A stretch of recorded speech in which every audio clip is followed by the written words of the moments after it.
Good morning, everyone. Topic 3: How is federalism practiced? इस पर आज हम लोग चर्चा करने जा रहे हैं।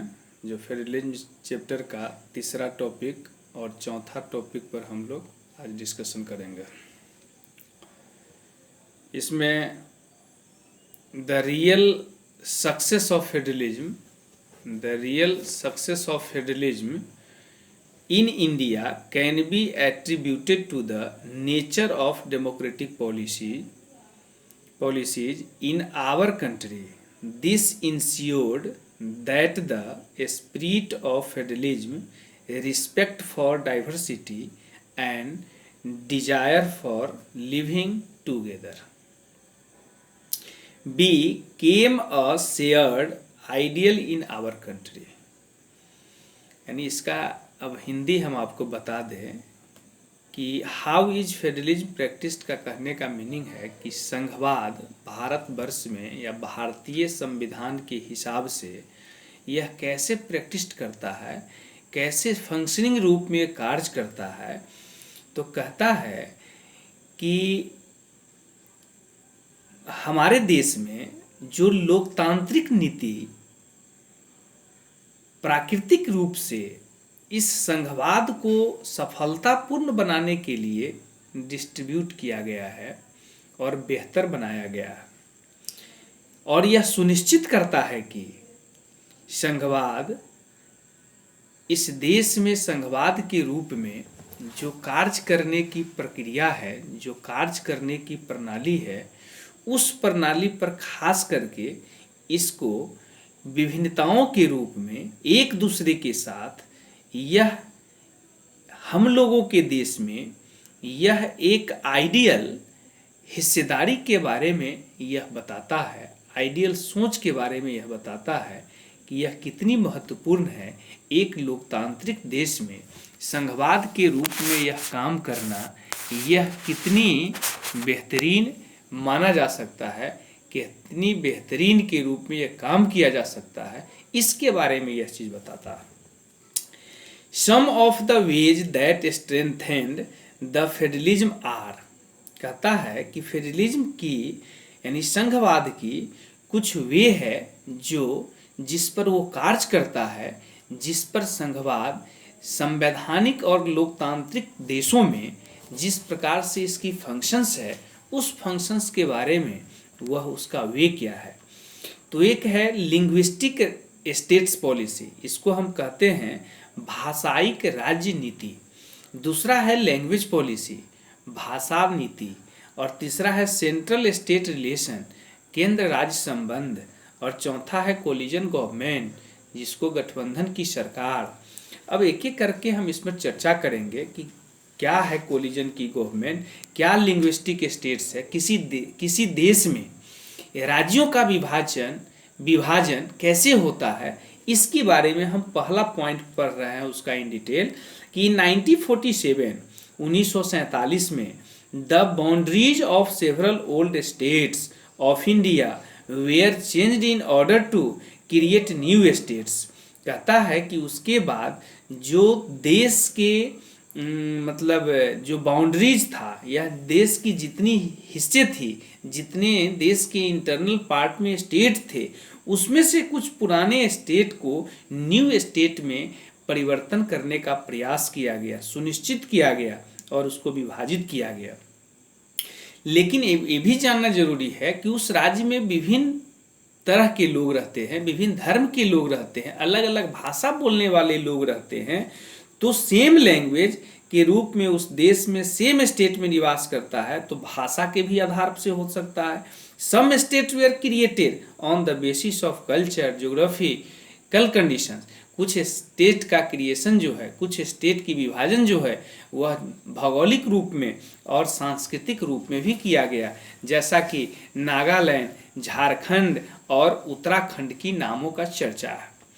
दूसरी बात है लैंग्वेज पॉलिसी। दूसरी पॉइंट, लैंग्वेज पॉलिसी में क्या है कि Hindi and 21 other as the official language and recognised as scheduled languages by the constitutions, the use of English along with Hindi for official purpose continue.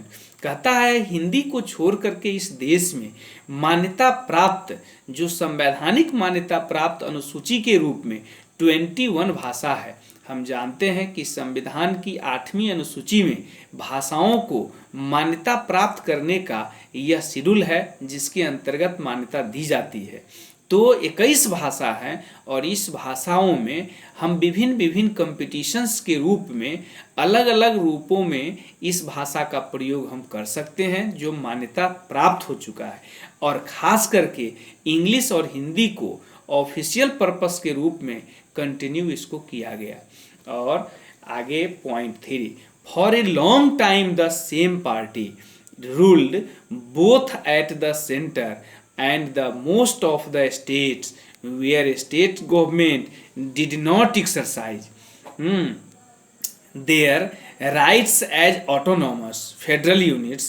In those days central government often misused their power which undermined the spirit of the federalism. कहता है कि भारत के अंतर्गत 1947 के बाद एक ही party की सरकार केंद्र में और एक ही पार्टी की सरकार राज्य में, मैक्सिमम राज्यों में यह एक ही सरकार कंटिन्यूअस रहने का इसमें देखा गया है कि भारत में यह चीज़, मतलब एक ही पार्टी, जो पार्टी ओल्डेस्ट कांग्रेस पार्टी थी, वह राज्य में भी शासन करती थी और केंद्र में भी शासन करती थी। ऐसी स्थिति में पावर का मिसयूज वह पार्टी निश्चित रूप से अपने देश के अंतर्गत कर सकता है, जैसा कि यह इतिहास इस चीज़ को जानता है।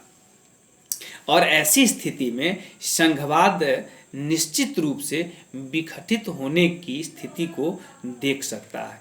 अब है चौथा coalition government. In 1990 the rise of regional political parties in many states responsible for the beginning of the era of coalition government at the centre. This led to a new culture of power sharing and respect for autonomy of the state government.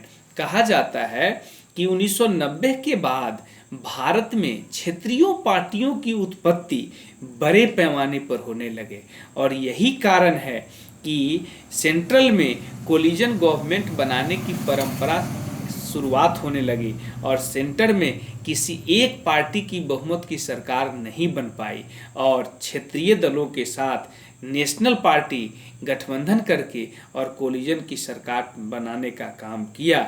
यह एक गठबंधन की सरकार की व्याख्या था। अब हम लोग चलते हैं topic number 4, decentralisation in India. Bharat में विकेंद्रीकरण। विकेंद्रीकरण क्या है? चूंकि भारत में जो पावर का शेयरिंग है यह सेंट्रलाइज नहीं है, डिसेंट्रलाइज है। डिसेंट्रलाइज का अर्थ होता है सत्ता किसी एक ही के पास नहीं है भारत में। चूंकि भारत का कॉन्स्टिट्यूशंस की फीचर्स बड़ी काबिले तारीफ है, जो कि आप संवैधानिक और विश्व स्तर पर भारत की जो रूपरेखा है यह एक संपूर्ण लोकतांत्रिक व्यवस्थाओं का अनूठा उदाहरण है। तो फेडरल गवर्नमेंट हैव 2 और मोर टायर्स ऑफ गवर्नमेंट। जो संघीय सरकार होती है 2 या 2 से अधिक लेवल की सरकार को कहा जाता है। But a vast country like India, जैसा कि विशाल और बड़े भौगोलिक दृष्टिकोण वाला देश Bharat, can not be run only through these 2 tiers, यह 2 रूपों में नहीं चल सकता है। इसीलिए so there was a need of another tiers of government, और यहाँ एक तीसरे स्तर की सरकार की जरूरत पड़ी और उसके हिसाब से फिर काम उस पर होने की शुरू हुआ। Some states in India, Bharat में कुछ राज्य, are as large as independent country of Europe, यानी अभी जान लीजिए कि भारत में कुछ राज्य ऐसे हैं जो यूरोप के कंट्री स्वतंत्र कंट्रियों के रूप में जितनी जनसंख्या नहीं है, यहाँ भारत में एक राज्य की उतनी जनसंख्या है। वही बात यहाँ पर कह रहा है। In term of population Uttar Pradesh, अगर हम बात कर ले उत्तर प्रदेश के पॉपुलेशन का, तो इज अ बिगर देन रसा, यह रसा से बड़ा है। Maharashtra is as big as Germany, Maharashtra Germany से बड़ा है।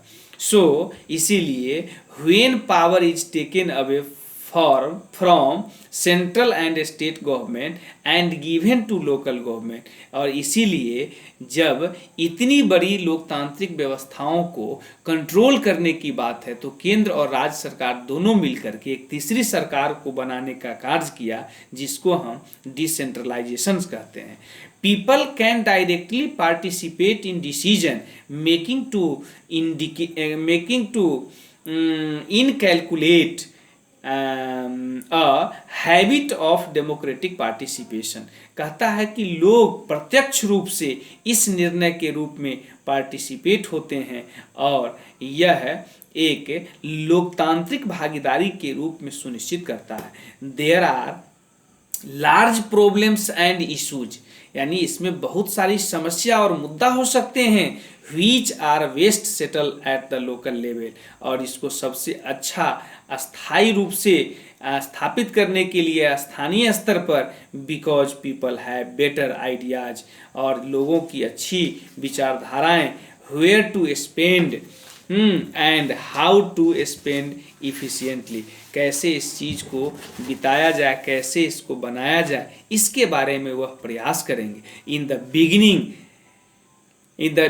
यानी प्रारंभ में, पंचायत इन विलेज, यानी विलेज में panchayat, and municipalities in urban, और शहर में नगर पालिका का क्षेत्र, were set up in all the states but elections to these local bodies, और इन सभी चीज़ों, ये क्षेत्र होता है और इसमें लोकल बॉडीज के लिए चुनाव भी होते हैं। We are not held regularly, पहले रेगुलरली यह चुनाव नहीं होते थे, and they did not have any power और रिसोर्सेस ऑफ देयर ओन, चूँकि यह पंचायती राज व्यवस्था को राज्य सरकार इंडिपेंडेंट रूप से यह व्यवस्था तब प्रारंभ किया जब कि यहाँ पर बिहार में खास करके या पूरे भारतवर्ष में ये देखा गया है कि पंचायती राज व्यवस्था को एक अमेंडमेंट के माध्यम से लाने का प्रयास किया। जो पहले वीडियो में हम आपको बताए थे वह अमेंडमेंट यह 1992 के अंतर्गत है।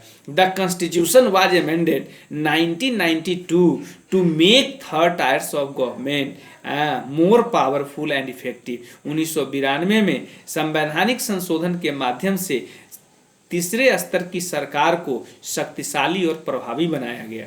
The rural local self government known as Panchayati Raj, और स्थानीय स्तर की सरकार को हम पंचायती राज कहते हैं, come into existence which have 3 tyres, और इसके 3 स्तर यहाँ भी होते हैं, जिसमें पहला स्तर का नाम हम विलेज पंचायत, दूसरे स्तर के नाम हम ब्लॉक समिति, और तीसरे स्तर के नाम हम जिला परिषद के रूप में इंडिकेट करते हैं। अब हम एक एक करके इसमें चर्चा करते हैं कि विलेज पंचायत कैसे फॉर्म होता है। तो ईच विलेज और a group of village has a gram panchayat consisting of panch and sarpanch. कहता है कि प्रत्येक गांव और प्रत्येक गांव के समूह मिलकर के एक ग्राम पंचायत जो कि कंसिस्टिंग ऑफ पंच और सरपंच के रूप में ये होता है। दूसरा पॉइंट है इसका ब्लॉक समिति, अ फ्यू ग्राम पंचायत, कुछ ग्राम पंचायत मिलकर के या एक समूह मिलकर के फॉर्म ऑफ ब्लॉक समिति, एक ब्लॉक समिति को बनाता है, और पंचायत समिति और मंडल, जिसको हम पंचायत समिति और मंडल के नाम से इंडिकेट करते हैं। तीसरा है जिला परिषद, ऑल द पंचायत समिति इन ए डिस्ट्रिक्ट टुगेदर, यानी सभी पंचायत समिति एक जिला में एक साथ फॉर्म करता है जिला परिषद। और उसके बाद है अगला पॉइंट कि local government bodies of small towns, और local government bodies small towns के रूप में होते हैं उसको हम म्यूनिसिपैलिटीज कहते हैं। म्यूनिसिपैलिटीज किसे कहते हैं? तो local government bodies of small town. Small town में म्यूनिसिपैलिटीज होते हैं, हाँ, हेडेड बाय म्यूनिसिपल चेयरपर्सन, और इसके चेयरपर्सन को हम क्या कहते हैं? म्यूनिसिपल चेयरपर्सन कहते हैं। यानी इस प्रकार के म्यूनिसिपैलिटीज के जो हेड होते हैं उसको हम म्यूनिसिपल चेयरपर्सन कहते हैं। खुशी की बात है कि हमारा सीतामढ़ी शहर जो छोटे टाउन में इंडिकेट था, पहले म्यूनिसिपैलिटीज था, अब यह म्यूनिसिपल कॉरपोरेशन के रूप में कन्वर्ट हो गया है। फिर कहता है कि and in big towns called municipal corporation, और बड़े शहरों को हम नगर पालिका कहते हैं और उसके हेड को हम मेयर कहते हैं। ठीक है, इसमें हम क्वेश्चन वगैरह सब पहले आपको दे चुके हैं। ये 3 और 4 टॉपिक को हमने एक्सप्लेन किया है, इन डिटेल किया है इस वीडियो में। ये चैप्टर और वीडियो के माध्यम से भी आपका कंप्लीट हो गया, जो कि वीडियो के माध्यम से एक पार्ट वीडियो आपका बाकी था, आज हम इस वीडियो को दे दिए हैं। इसी के साथ खूब मन से पढ़िए, NCERT बुक इसके बावजूद भी आप पढ़िए, वीडियो देखिए, नोट्स पढ़िए, तो मुझे नहीं लगता है कि किसी भी प्रकार की प्रॉब्लम आपको जीवन में आएगा, खास करके इस बेहतरीन नोट्स के माध्यम से। यह बेहतरीन नोट्स मैं नहीं कह रहा हूं, अगर आप सही से पढ़ेंगे, NCERT बुक पढ़ेंगे, तो आपको पता चल जाएगा कि यह नोट्स कितनी महत्वपूर्ण है और आपके लिए कितनी लाभदायक है। इसी के साथ धन्यवाद, और आपका दिन खुश हो, आप खुश रहें, सुरक्षित रहें, स्वस्थ रहें, इसी आशा के साथ धन्यवाद।